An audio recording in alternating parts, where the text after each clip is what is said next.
Diane. Hello, Leonard. It's so nice to be talking to you about your dad. Well, it's wonderful to be talking with you about my dad. I look forward to this. You know, so many of us grew up admiring him, loving him, but you had, of course, a unique point of view, a totally different perspective on him that we never could.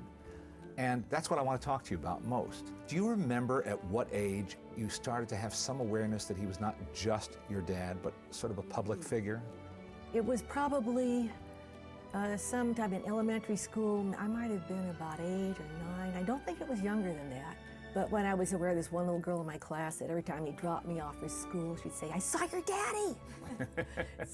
and you know, it kind of surprised me, that name. There just aren't that many Disneys around. And, you know, my sister and I both, I think we were both called Diz in a friendly way by our, you know, classmates. When you were growing up, when you and Sharon were growing up, where did you live? We lived for the first 15 years of my life in Los Feliz Hills because it was very close to the old Hyperion studio. It was the second home my parents had built. Mother and father and Edna and Roy had bought 2 lots on Lyric Avenue in Hollywood, right across from John Marshall High School, within sight of the Hyperion studio. Just before I was born, it would have been in the early 30s, I was born in 33, they both moved and bought lots, Roy in Toluca Lake and my parents in Los Feliz Hills. Still not very far from Hyperion. And that's the home I came into when I was born in 33. I've seen some of your home movie footage of a little cottage that he built for you and Sharon. Was that in Los Feliz? Yes, that was, I think I was 7 and Sharon was 4 that Christmas. And we were convinced Santa Claus had brought it, and I think he did. I still can't get over it. It was so miraculous. Everything was perfect.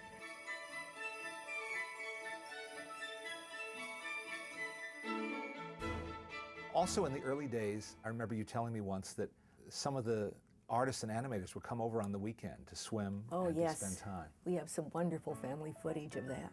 It was so much fun. It would be Ham Lusk and his family, Norm and Gladys Ferguson, and their daughter, who she was about 3 years older than I was, and I just adored her. Freddie Moore, of course, Bill Cottrell, who's married to my mother's sister Hazel. It was so much fun. My dad never could dive very well, you know, but everybody's plunging into the pool. I guess that was when it was still almost a family. Very much at so. work, Right. and before it got bigger and bigger and bigger, and of necessity had to grow bigger. Growth is inevitable, and with growth comes change. Right. Do you think he missed any of that spirit of the early days when it moved on? I'm sure he must have, but then again, everything was different. And it might have just been time, but I do think it was, they were all young families, and it was just a golden time. Do you have any recollection of all of visiting the Hyperion studio, or were you too young? Oh, yes. When the little deers were there, artists were drawing them for Bambi, and Sharon and I were taken down there several times to feed them their bottle of milk. And it was very exciting. Of course. And I remember the first time I saw Snow White in the soundstage. Well, you would have been very young. Yeah, almost 5, not quite 5. So not that's quite a 5, very strong memory from and very early I on. remember when the witch drank her brew and she turned, and when the queen did and turned into a witch, I began to scream. And the next thing I know, I was outside of the stage door in the bright sun, and a man I'd never seen before was looking down at me.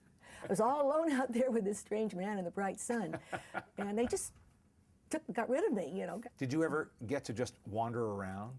Not really there, not like we did in the news studio, Burbank, which became our weekend playground. And it was a wonderful place. Dad would, you know, take us there on a Saturday or Sunday afternoon. No one else was around. And he'd throw our bikes into the car and we'd ride our bikes around. That was all so new. And it was all ours. It was such an inviting place, too, it's wonderful. the way it was designed, Yes. you know, with lawns and shrubbery and trees. Right. Very friendly and Very modern for its time. very. I'm surprised when I think of it. But modest, but not overpowering, very contemporary, work-friendly, and anything that they would want. Did he separate his lives, his work life and his home life? He talked about what he was doing when he was home, but we didn't have animation art all over the walls, you know. And I think it was kind of a refuge. He came home to us and to Mother. He traveled a lot. It never seemed to me that he was gone too often, but he did travel a lot, and he liked to see what was happening, keep abreast of what other people were doing, because he loved it. Did he try to make time for family dinner? Oh, yes, but it was always rather late. We always ate dinner together when Daddy got home. But you had to wait for Daddy. Yes, we had snacks before, you know. I just thought of something I've never asked you. Did you ever think of going into the family business? I don't think I really did. It seems strange. Sharon worked on a lot for a while. Now I wish I had worked with him.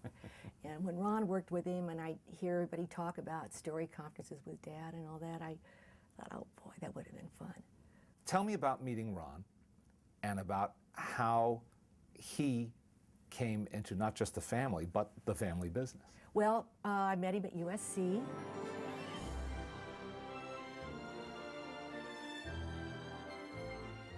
Mother and Dad liked him immediately, but he came into the family business because Dad wanted him there. He wanted all of his family to be in his business, you know, early on. All his family was back in those early days, pre-Hyperion, even Cousins during and in-laws. Hyperion. Yes, Mother's family, you know, Edna's family, Edna Disney's family, and he wanted it that way. And even his employees and their families, it was really good, healthy, sweet nepotism. It was wonderful. I think it's wonderful. So what did he recruit Ron to do? He was an assistant director, and his first film was Old Yeller, which was a wonderful place to begin. Did he ever work with your dad on his TV segments? Yes, he did. As his brief duties as a director, and he directed Dad in a couple of them. And, Oh, I don't envy him that. well, he said it was really anxiety time. And the classic example, he's looking at the script one night for a shoot on Walt the next day, and Walt starts at his desk, and then he goes to the bookcase, and he picks up a book from the bookcase.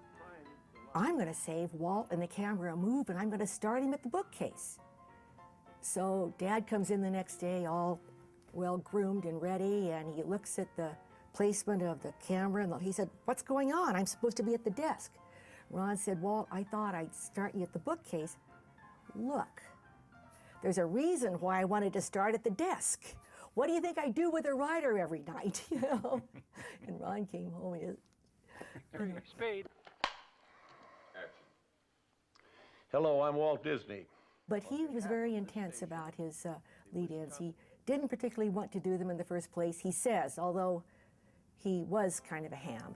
Well, very much so, you know, and a would-be actor in his youth, but he really took them seriously. What he really wanted to do was present to people what he was going to show them.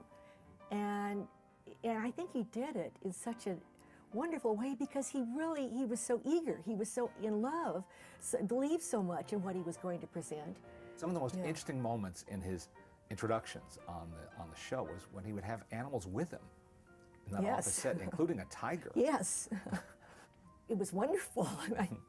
And he look delighted with all this, a little wary. Now, growing up, that was my sole image of Walt Disney. Yeah, and so many. And so many other people had the same experience, of course, seeing him week after week. Yeah.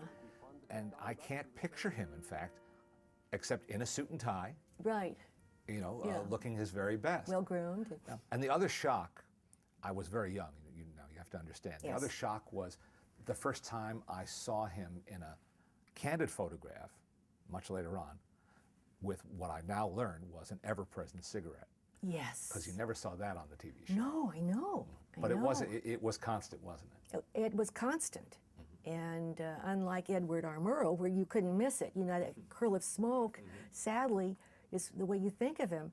He was a constant smoker from the time he was probably, when he went overseas to France at the end of World War I, when he joined the Red Cross, because that's when most people start smoking, isn't it?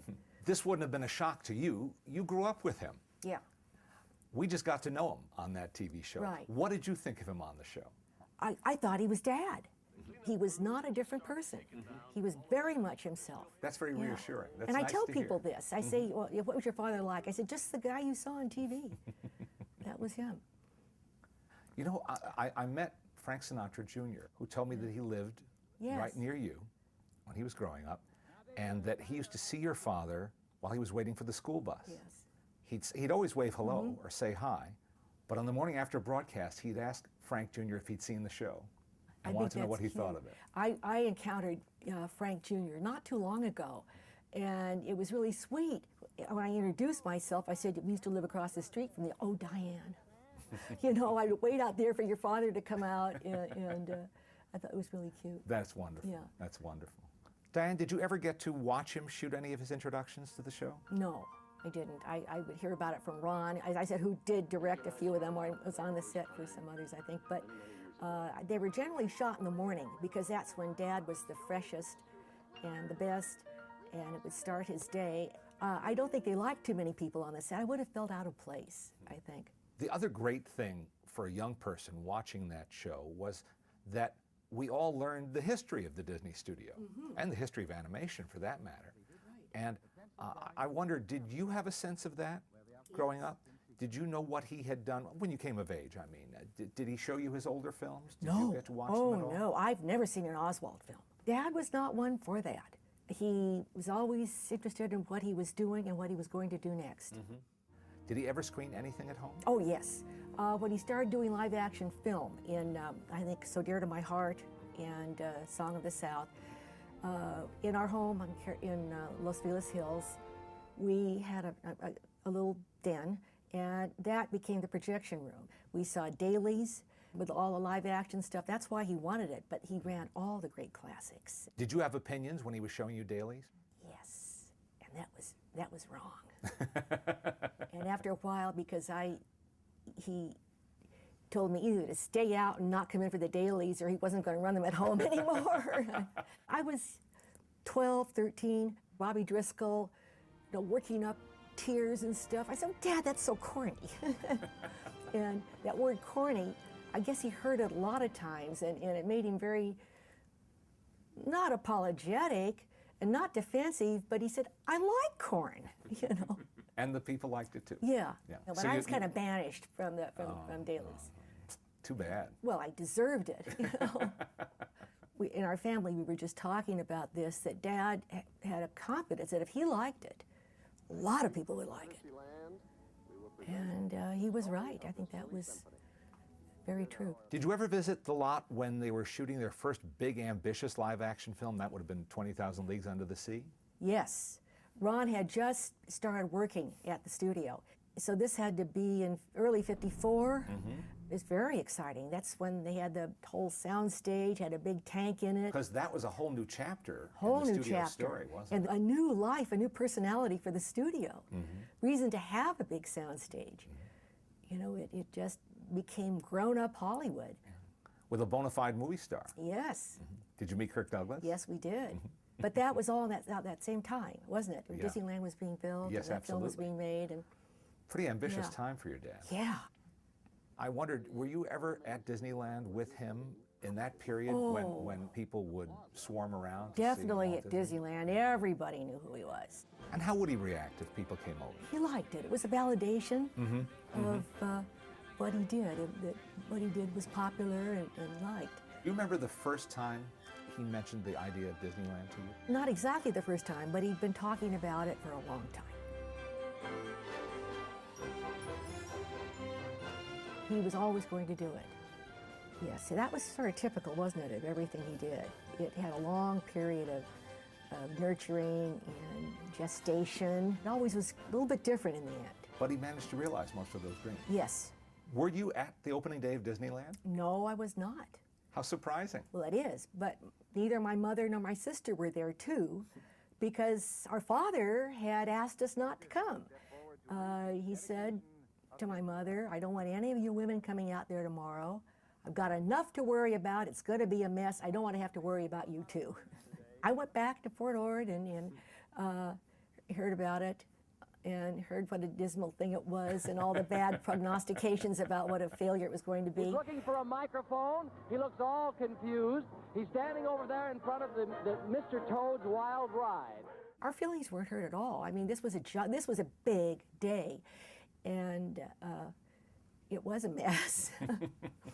But you had seen it at many stages of construction. I I'm sure. had, Yeah. but I was living away, at that time, and the whole thing was built in such a short period of time. I would come down periodically to visit, but I didn't make too many visits because it was built so quickly.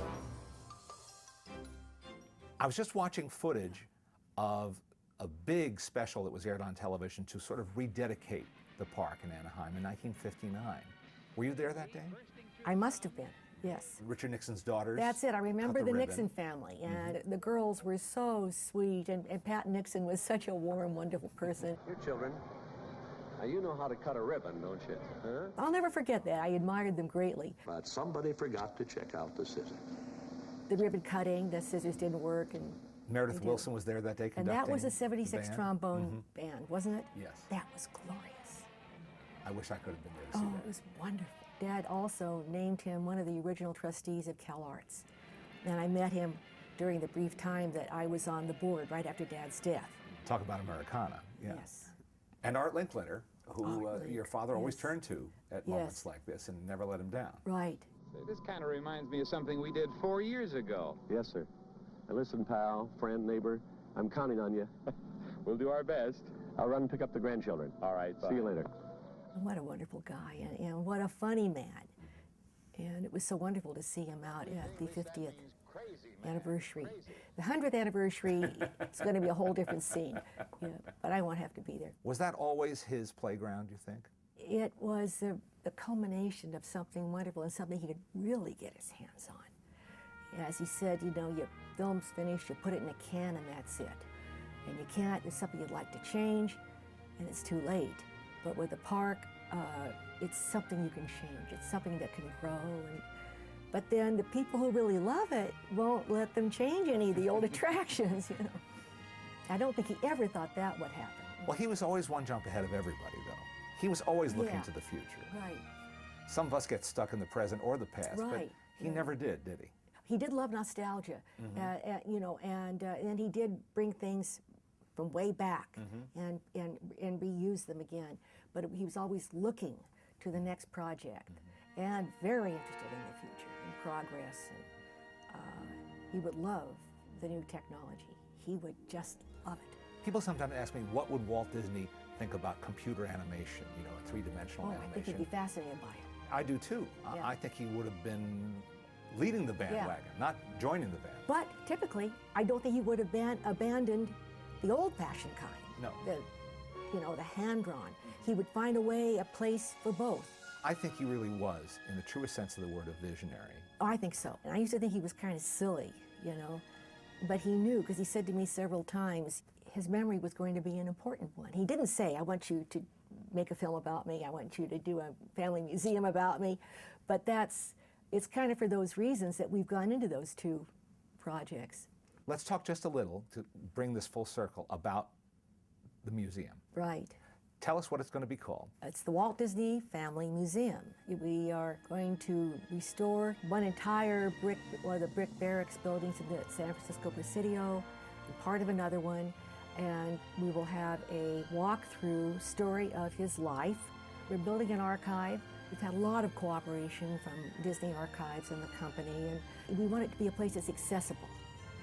Because I meet so many people, like the people we're talking about, who they don't want to forget him, and they want to know more about him. It's the living Walt in film and in interviews, and the people that worked with him, the whole story.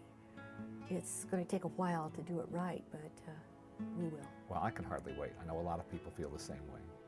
I'm thinking back to the image I had of your father, and it means so much to hear you say that was him. It was. It means a lot to Yeah. hear that, because it's kind of like hearing that Santa Claus does exist in a way. He really loomed very large in this country and in the world, and certainly to a generation that grew up watching him on TV. He was an amazing figure, and I think a lot of us are jealous of you in that regard, that you were part of his world, his intimate world. Maybe so, especially when they were mad at their own dads, And he was a wonderful guy. He was a good dad. And I know you've dedicated a lot of your recent life to all these projects that would sort of guarantee that people didn't forget him. His films, his characters, I don't think anyone needs any reminders to remember Mickey Mouse or Donald Duck or Snow White and the Seven Dwarfs. But I know that in recent years you've been concerned that people not forget your father. Well, I want them to remember him as he was, remember the man he was. A lot of people don't know that there was a Walt Disney. They think it's a company logo and that's it. He built this company, he and Roy and his brother, two brothers that worked side by side with very different personalities, very different sets of talents, but with a real strong family bond. And it's a very good story. It's the best story. Diane, thank you so much. Thanks for giving us your time and for sharing all these wonderful memories. It was so much fun. Thank you, Leonard.